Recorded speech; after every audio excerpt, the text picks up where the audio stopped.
சீரியல்களின் full எபிசோடுகளை Sun டிவியில் ஒளிபரப்பான உடனே எக்ஸ்க்ளூசிவாக சன் நெக்ஸ்டில் மட்டும் ஃப்ரீயா பாருங்கள். நான் உங்களை அம்மானு கூப்பிடலாம்ல? கூப்பிடுமா. ஏதோ தனியா பேசணும்னு சொன்னீங்களேம்மா. உன்னை பத்தி சில விஷயங்களை தெரிஞ்சுக்கணும்னு ஆசைப்படுறேன்.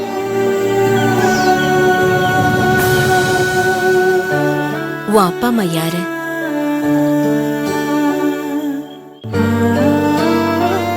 எனக்கு என் அப்பா அம்மா யாருன்னே தெரியாது. நான் சின்ன வயசுல இருந்து ஒரு பாதுகாப்பு விடுதியில தான் வளர்ந்தேன். எனக்கு என் அம்மா ஞாபகமே இல்லை.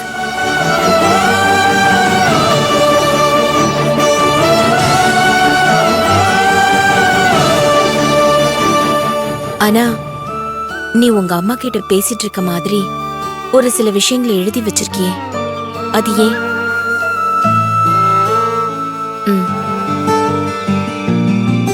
இதுல இருக்க எல்லாத்தையும் படிச்சேன். ஒரு அம்மா கிட்ட தினம் தினம் ஒரு மகளா என்ன பேசணுமோ அது எல்லாத்தையுமே இதுல எழுதி வச்சிருக்கேன். இது எதுக்கு? எனக்கும் என் அம்மா கூட பேசணும், சண்டை போடணும்னு எவ்வளவோ ஆசையெல்லாம் இருக்குமா. ஆனா என் அம்மா தான் என் கூட இல்லையே.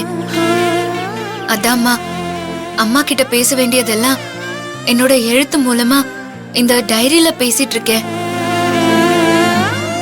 அம்மா, இத நீங்க பெருசா எடுத்துக்காதீங்க. நான் ஏதோ விளையாட்டுத்தனமா எழுதிருப்பேன். இல்ல மீனா, இதுல இருக்க ஒவ்வொரு வார்த்தையும் உன் ஏக்கத்தையும் உன் அம்மா மேல வச்சிருக்க பாசத்தையும் என்னால புரிஞ்சுக்க முடியுது. ஒரு அம்மாவுக்கு பொண்ணோட உணர்வு என்னன்னு தெரியாதா?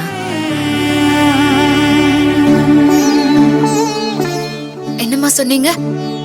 நீ உன் அம்மாவுக்கு எழுதினது ஒரு அம்மாவா என்னால புரிஞ்சுக்க முடியுதுன்னு சொன்ன மீனா. சரிங்கம்மா. உன்னை பத்தி என் சித்தி நிறைய சொன்னாங்க. நீ எங்க குடும்பத்தை ஒண்ணு சேர்க்கணும்னு ரொம்ப ரொம்ப போராடி இருக்கியாமே. போராடினேம்மா, ஆனா என்னால முடியல. என் அண்ணனையும் அவரோட ஃப்ரெண்டையும் ஒரே வீட்ல நீ தங்க வச்சிருக்க. இதுக்கு மேல நீ என்ன பண்ணணும்? அவங்க பழைய மாதிரி ஒத்துமையா இல்லையேம்மா. அதுக்கு காரணமே நான் தான். என் வாழ்க்கைக்காக சுயநலமா நான் எடுத்த முடிவுனாலதான் நண்பர்களாவே இருந்த அவங்க 2 பேரும் இப்போ விரோதிகளாயிட்டாங்க. என்னோட தப்புதான். என்ன பண்றது? அப்ப எனக்கு வேற வழி தெரியல. அம்மா, நீங்க எடுத்த முடிவை தப்புன்னு சொல்லாதீங்க. அது உங்க வாழ்க்கைக்காக எடுத்த முடிவு. சண்டை போட்டுக்கிட்டவங்கள எப்ப வேணாலும் சமாதானப்படுத்திடலாங்கிற ஒரு நம்பிக்கை தூரமாவது இருக்கும். ஆனா ஆசைப்பட்ட மனசு பிரிஞ்சதுன்னா அதுக்கப்புறம் வாழ்க்கையே இருக்காதுமா. நீ சொல்றது எல்லாமே சரிதான் மீனா. ஆனா மனசுக்கு பிடிச்சவங்களோட வாழ்ற சந்தோஷம் கூட எனக்கு முழுசா கிடைக்கல. இவங்கள பிரிச்சுட்டோன்ற எண்ணமே என் மனசுக்குள்ள இத்தனை வருஷமா ஒரு ரணம் மாதிரி குடைஞ்சுக்கிட்டே இருக்கு. இத்தனை வருஷத்துக்கு அப்புறமாவது இவங்க மனசு மாறி இருக்கும்னு நான் நம்பி வந்தேன். என் நம்பிக்கை எப்பவுமே நிறைவேறாதுன்னு நான் நேத்தே புரிஞ்சுக்கிட்டேன். எல்லாம் என் தலையெழுத்து. விடுமா. அம்மா, இப்ப என்ன உங்களுக்கு? உங்க குடும்பம் ஒண்ணு சேரணும். அப்புறம் அவங்க 2 பேரும் பழைய மாதிரி நண்பர்களா இருக்கணும். அவ்வளவுதானே? அத செஞ்சு முடிச்சிட்டு ராம கல்யாணம் பண்ணிக்கணும்னு தான் நான் இந்த ஊருக்கே வந்தேன். ஆனா அது நிறைவேறதுக்குள்ள எனக்கும் ராம்க்கும் கல்யாணம் ஆயிடுச்சு. கூடிய சீக்கிரமே அவங்க 2 பேரையும் பழைய நண்பர்களா நான் மாத்துவேன். அத மட்டும் நீ செஞ்சிட்டேனா நான் என்னைக்கும் உன்னை மறக்கவே மாட்டேன். அது மட்டும் இல்லம்மா, உங்களையும் உங்க குடும்பத்தோட நான் சேர்த்து வைப்பேன். இனிமே அதுவும் என்னோட கடமைதாம்மா. அது உன்னால முடியுமா மீனா? அம்மா, நான் இது வரைக்கும் வெறும் ஸ்கூல் டீச்சரா தான் இருந்தேன். அப்படி இருக்கும் போதே இது எல்லாத்தையும் செஞ்சவ இப்போ இந்த வீட்டோட மருமக.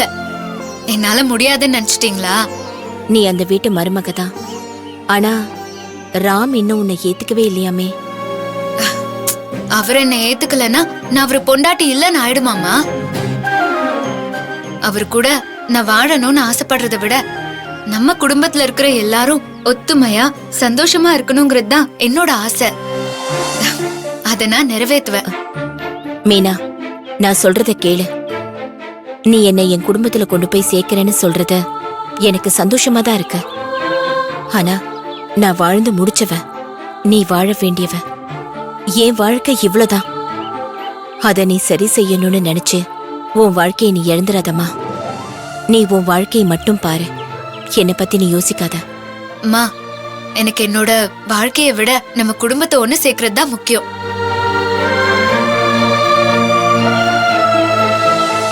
அப்புறம் நானும் உங்ககிட்ட ஒரு விஷயத்த சொல்லணும்மா. என்ன மீனா? நான் இந்த குடும்பத்தை ஒண்ணு சேர்க்கதான் உங்களோட பொண்ணுன்னு பொய் சொல்ல வேண்டியதா போச்சு. அதனால என்ன நீங்க தப்பா எடுத்துக்காதீங்க.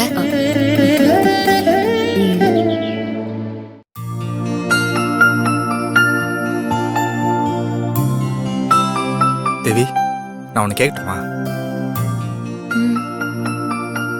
நமக்கு குழந்தை பிறந்தா என்ன பேர் வைக்கலாம்?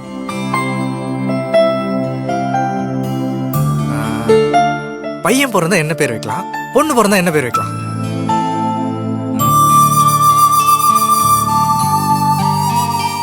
ஏய், என்னம்மா, ஏன் எதுவுமே பேச மாட்டேங்கிற? என்னாச்சு?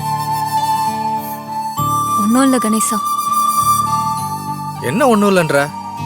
உன் முகத்தை பார்த்தாலும் நீ என்ன நினைக்கிறேன்னு நான் சொல்வேன். அப்படியா? ம், எங்க நான் என்ன நினைக்கிறேன்னு சொல்லு பாப்போம். பையன் பிறந்தா உங்க அப்பா பேர் வைக்கணும், பொண்ணு பிறந்தா உங்க அம்மா பேர் வைக்கணும்னு நினைச்சேன். கரெக்டா? இல்ல, வேற என்ன நினைச்சிருப்பா? உனக்கு உங்க அப்பா அம்மா ஞாபகம் வந்துருச்சு. அவங்கள பார்க்கணும் போல இருக்கா தானே? இல்ல கணேசா, நான் என் அண்ணன் வாழ்க்கைய நினைச்சு கவலைப்படுறேன். உன் அண்ணன் வாழ்க்கையா? ஏன், உன் அண்ணனுக்கு என்ன, நல்லா தானே இருக்கான்? அவனுக்கு வேற இப்ப கல்யாணம் ஆயிடுச்சு. அவனும் இன்னும் கொஞ்ச நாள்ல குடும்பஸ்தன் ஆயிடுவான். யார் கூட? அந்த மீனா கூடவா? அவங்கள தானே கல்யாணம் பண்ணிருக்கான். அப்ப அவங்க கூட தானே வாழ்வான். சச்ச, உன் வாயால அப்படி சொல்லாத. என் அண்ணன் பக்கத்துல நிக்க கூட தகுதி இல்லாதவ அந்த மீனா. என் அண்ணன் கூட காலம் பூரா அவ வைஃபா. என்னால அதை நினைச்சு கூட பார்க்க முடியல கணேசா. ஏ தேவி, ஏன் இப்படி டென்ஷன் ஆகுற? யாருக்கும் தெரியாமல நடந்துச்சு இந்த கல்யாணம். உன் அப்பா அவரோட கௌரவத்தை காப்பாத்திக்கிறதுக்காக மீனாவை ராம கல்யாணம் பண்ணி வச்சாரு. என் அப்பாவோட கௌரவத்துக்காக அந்த மீனாவை கல்யாணம் பண்ணி வச்சிருந்தாருனா அதுக்கு அவருக்கான கௌரவம் கிடைக்காமலே போயிருக்கலாம் கணேசா. இவரு, இது உன் அப்பா எடுத்த முடிவு. அவருக்கு இது கரெக்ட்னு பட்டிருக்கு. அதான் கல்யாணம் ஆயிடுச்சுல, விடு. நீயே அதை போட்டு குழப்பிட்டு இருக்க.